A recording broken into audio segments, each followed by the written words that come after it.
Hello students, I am Aarti and I welcome you all to my channel Aarti Education World. Dear students, in this video we will discuss your 9th class English worksheet number 56. Date of this worksheet is 21 November 2020. Yes students, आज जो हम worksheet आपकी जो English की आई है 56 उसको पढ़ेंगे, समझेंगे और जो भी उसमें क्वेश्चंस करने को दिए हैं वो सब करेंगे। एक्चुअली आज की जो वर्कशीट आई है उसमें क्वेश्चंस ही हैं करने को, वही हम सबको सोल्व करने हैं, उससे ही हमारी पूरी की पूरी पोम कवर हो जाएगी। You have read an inspiring poem on No Men Are Foreign। आप एक पढ़ चुके हैं एक पोम, है ना, जिसका नाम था नो मैन आर फॉरेन। कोई भी विदेशी नहीं होता, सब एक जैसे होते हैं। एक इंस्पायरिंग थी ना, हमें प्रेरणा देने वाली थी कि हमें एक दूसरे को अलग नहीं समझना चाहिए, हमें सब में बंधुत्व की भावना, ब्रदरहुड की फीलिंग रखनी चाहिए, ना कि एक दूसरे को पीस मेंटेन करना चाहिए, ना कि एक दूसरे से लड़ाई झगड़ा करना चाहिए। क्योंकि लड़ाई से क्या होता है, हम अपनी जो लैंड है उसको डिफाइल कर रहे हैं, उसको डिस्ट्रक्शन कर रहे हैं उसकी। The poem discuss the idea of brotherhood and equality. हाँ, यही बात कर रहे हैं। जो पोएम हमें ये बताती है बंधुत्व होना चाहिए और समानता होनी चाहिए। The poet suggest that human beings all over the world despite the difference of countries and language are essentially the same. Poet हमें ये बताता है कि ह्यूमन बींग्स पूरे वर्ल्ड में, चाहे उनमें बहुत सारे डिफरेंसेस हैं अपनी लैंग्वेज को लेके या कंट्रीज़ को लेके, लेकिन फिर भी वो क्या हैं, एक जैसे हैं। Now let's answer a few questions. अब हमें कुछ क्वेश्चंस के आंसर यहाँ पे देने हैं, कुछ नहीं कई सारे क्वेश्चन हैं इनफैक्ट। चलिए कुछ पहले हैं, answer the following question in 20 to 30 words. देखिए बच्चों, इसमें 3 तरीके के क्वेश्चन पूछे हैं। एक तो आपको वेरी शॉर्ट, फिर शॉर्ट और एक आपके लॉन्ग क्वेश्चन हैं। ठीक है, तो चलिए सबसे पहले हम करते हैं वेरी शॉर्ट आंसर्स, जो आपके 20 to 30 वर्ड्स में आपको लिखना है। पहला क्वेश्चन पूछा गया है आपकी वर्कशीट में, how does the poet suggest that all people on earth are the same. ये बच्चों अर्थ है, ठीक है।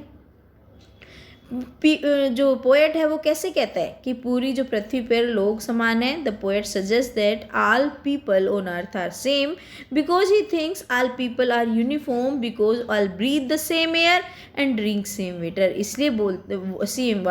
इसलिए बोलता है कि सब एक से हैं, क्योंकि उसे सब लगता है कि सारे एक सी हवा का सांस लेते हैं और एक सही पानी पीते हैं, सब लोग एक जैसे हैं। ठीक है, ये इस पोम का निचोड़ भी है।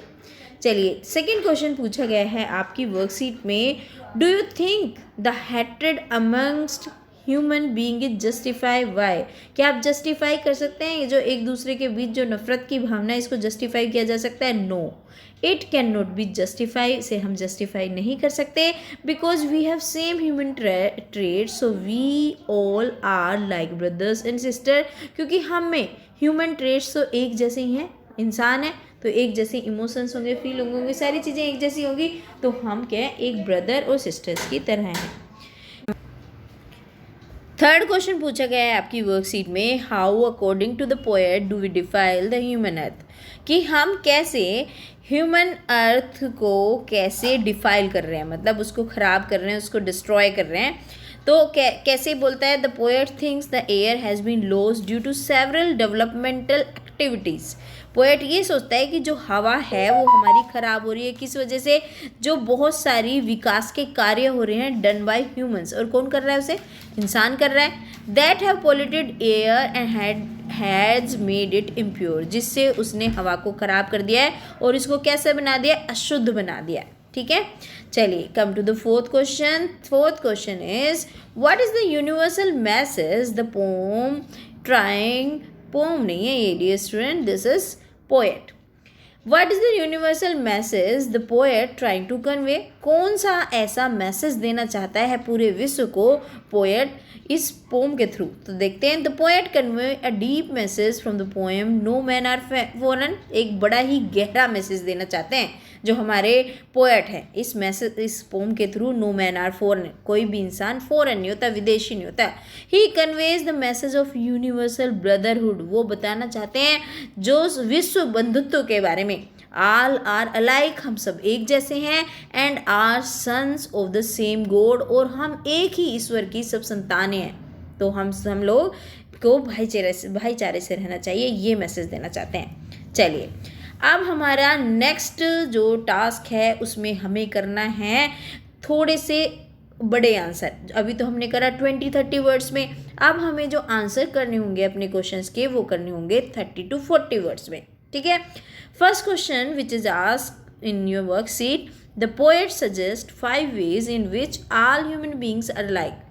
जो पोएट ने वो कौन से 5 तरीके बताए हैं जिससे ये पता चलता है कि सारे ह्यूमन एक जैसे हैं। ठीक है, वो कौन से तरीके हैं, विच आर दोज वेज, और वो कौन से तरीके हैं, चलो देखते हैं। Words which suggest the 5 ways in which the poet draws similarity between all human beings are as follows, जिसमें पोएट ने ये बताया है कि हम सब ह्यूमन बीइंग एक जैसे हैं, वो ये वाले हैं। सबसे पहले तो उन्होंने बोला है नो मैन आर स्ट्रेंज, कोई भी मैन स्ट्रेंज नहीं है, कोई भी मैन अलग नहीं है। तो इससे पता चलता है हमें कि हम सब एक जैसे हैं, यूनिफॉर्म है, सब एक जैसे हैं, सिंगल बॉडी ब्रीथ, एक ही जैसे हमारी सबकी बॉडी है और एक ही तरीके से हम सब सांस लेते हैं। Land are brothers walk upon, और एक हम सारे भाई बहन, एक ही हमारी पृथ्वी है जिस पे चलते हैं। एंड अर्थ लाइक दिस, और पृथ्वी भी इस चीज़ को पसंद करती है। इन विच वी ऑल शैल लाई, और इसी में हमें सबको रहना है, इसी में मरना है, इसी पे जीना है। तो ये सारी चीज़ें जो हैं जो हमें बताती है, जो 5 तरीके, जो 5 जगह जो पोएट ने हमें बताई है हम सब कैसे एक जैसे हैं। चलिए नेक्स्ट क्वेश्चन जो हमें 42-50 वर्ड्स में यानी 40 से 50 शब्दों में आंसर करना है, वो क्या पूछ रहा है हमसे, the poet suggest common features in stanza 2 such as fed by powerful thoughts. Poet ने हमें कुछ कॉमन फीचर्स बताए हैं, जैसे हम क्या क्या फेड बाय पावरफुल थॉट्स, जो पावरफुल थॉट्स हैं वो हमें फेड कराते हैं। देयर हैंड्स आर हैंड्स, जैसे उनके हाथ हैं वैसे हमारे हाथ हैं। A labour not different from our own, उनका जो मेहनत है हमसे अलग नहीं है। What is the significance of such phrase, ऐसी जो फ्रेजेज आई हैं उनकी क्या उपयुक्तता है। इलोबरेट, आप समझाइए उसको, है ना, उसे थोड़ा सा इलोबरेट करिए, समझाइए। इन स्टैंजा 2 सेकेंड स्टैंजा में poet suggest that all people live with the same sun air and water, है ना, उसका मतलब फेड बाय पावरफुल थॉट कौन कौन सी, तो उसने ये बताया सारे के सारे लोग एक ही सन की रोशनी में रहते हैं, एक जैसी हवा लेते हैं, एक जैसा पानी पीते हैं।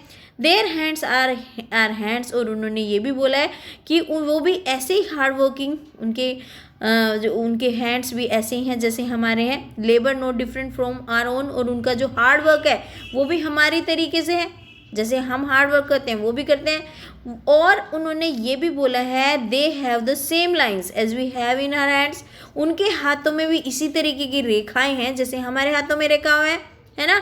वे भी अपने खेतों में इतना ही मेहनत करते हैं अपनी फसलों के साथ जितना हम करते हैं। Is no difference so there is no difference among us, इसलिए हमारे बीच में कोई भी डिफरेंस नहीं है, हम सब एक जैसे हैं। ओके, चलिए ये टास्क भी हमारा कंप्लीट होता है। अब चलते हैं जो फाइनल टास्क है इस वर्कशीट का, और जिसमें करनी है हमें राइटिंग प्रैक्टिस। और बच्चों बहुत अच्छी वर्कशीट आ रही है आपकी प्रैक्टिस के लिए, बहुत सारी चीज़ें हैं आपके लिए पॉजिटिव हैं। आप जितना मेहनत करेंगे, जितना अपने लिखेंगे उतना आपको हेल्पफुल रहेगा बोर्ड में, रियली। चलिए क्या पूछा है, क्वेश्चन भी बड़ा सा है तो उसको समझना, अगर आप समझ लोगे तो फिर खुद लिख लोगे, कोई प्रॉब्लम नहीं आएगी। देखो इसमें पूछा है Seema and Sohail are class 9 student. Seema और जो सोहेल हैं वो क्लास 9 के बच्चे हैं, क्लास 9 में पढ़ते हैं आपकी तरह।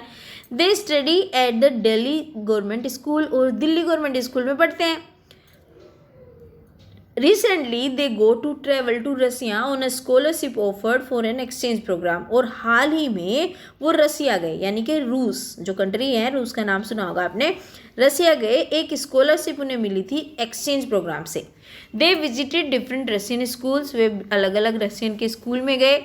दे got an opportunity to interact the Russian students, उन्हें अवसर मिला जो रशियन स्टूडेंट्स हैं उनसे बातचीत करने का। They realise that despite certain cultural differences, और उन्होंने ये रियलाइज़ किया कि बेशक यहाँ पे बहुत सारे सांस्कृतिक भी अलग हों, भिन्न हों, और उनके फिजिकल जो फीचर्स हैं वो अलग हों, मतलब जैसे हमारे यहाँ किस तरीके का मौसम है, वहाँ कैसा है। Russian students also face similar challenges going up like Indian students. Russian students के पास भी सेम चैलेंजेस, सेम चुनौतियाँ आती हैं जैसे कि इंडियन स्टूडेंट्स के पास आती हैं।